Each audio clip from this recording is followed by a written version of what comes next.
Hi everyone, this is Carlos with VTEX. I'm today with Brian McBride. He's here with us at GPEC. So Brian, thank you very much for giving your time. I thought your speech was awesome.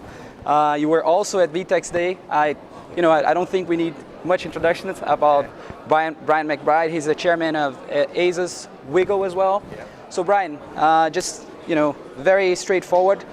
I want to start asking you about leadership. You worked with Jeff Bezos, right? I'm working with Mariano, very interesting leader, interesting character. And I asked him, so how do you go about talent? How do you find talent? And then he told me once, could be in a cafe, could be in a trade show, doesn't matter. You spot people. And first, what did you learn from Jeff in terms of leadership, and how do you find talent? Well, Jeff had learned a few things. I mean, Jeff was very customer driven.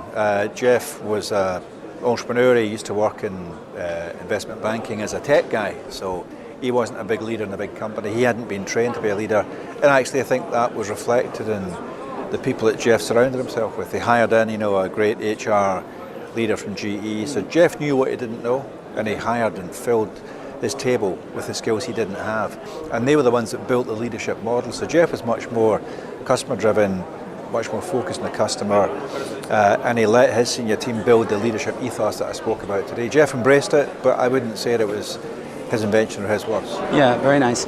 When now talking about disruption in retail, this is something that I have very close to my heart because my dad, he produces shirts, right? And I decided to stop working with him some time ago because it was a lot of friction, but I try to help him, as best as I can. How is retail being disrupted? I love this talk. How, in your view, because you have this amazing experience, and how is retail being disrupted? Taking what you spoke today at the presentation.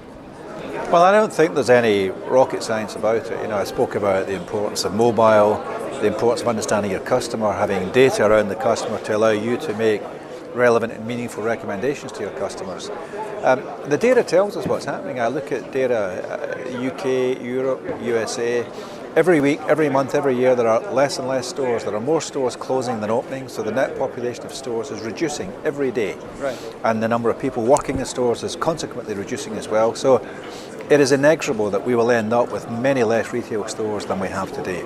That doesn't mean all of retail is going to disappear. It's all going to be disrupted. There will be nobody left working in shops. No, there will be what we call traditional retail will survive, but it will need to change its form very much, and it will need to be much more relevant to the customer. It must have much more of a unique proposition. If all you've got is price, and you try and compete with Amazon on that, you're just going to die. Yeah. So I think that the great retailers will reinvent themselves, and many of them are today. You're seeing it around the world. You're seeing even people at Walmart with the things they're trying. So I think the smart retailers have got it. They've got the message. They're trying to do something about it.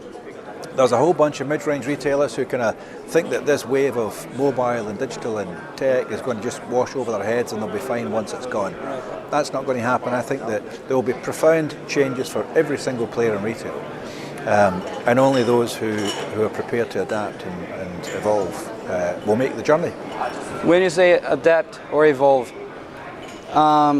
let's say, and thinking about a smaller retailer like my dad, because I think it's more real, more palpable. What is it that you see that he has to do? Is it to be on Amazon, like you said? Maybe it's that. What does he do with his customer data? I still like to wear nice cotton shirts. Right. I buy from a retailer in London who's got stores and who's got online. And I don't want to go into a store, so I get the choice. And that's what I want, a choice. That's what customers want. And I can keep my data there, so he knows my collar size, my shirt, my sleeve lengths. I order from him all the time because I've got it stored there and because I know what the price and the quality and the service is. So it's not that e-commerce is going to kill retail, but it's about allowing your customer to choose how and where they want to shop. Nice. Brian, that was it. Carlos, good. Thank you. Thank you very much. Thanks, Brian.